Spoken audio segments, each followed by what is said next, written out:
I would imagine going after funding, the experiential side of a pitch is really important when it comes to VCs or investment banking, private, notes, whatever it might be.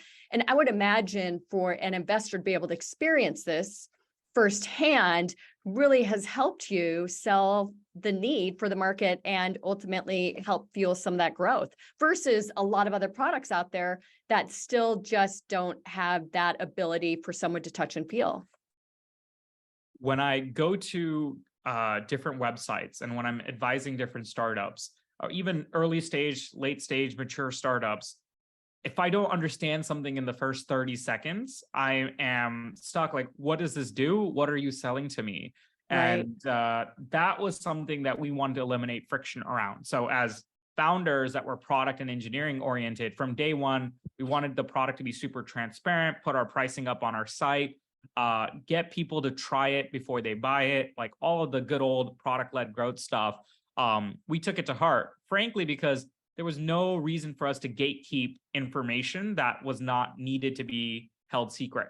Right. So we started with that journey. And yes, and the other extreme of that is you can experience fireflies before you even sign up for it. And whether Right. it's you see it in the meeting or you get the email recap afterwards, and that reduces that barrier significantly.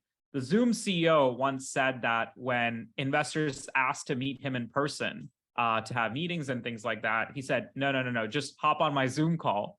And then that was his pitch, It really. was It's like, so smart. yeah, that was his Yeah. pitch. Well, I love And that. yeah, Yeah, there's a lot of wisdom in that. And so a teaching for a listener today that might be very, very early stage regarding how they can, immerse a potential investor into their product. What would be their advice if they're not as far along as you were when you were pitching?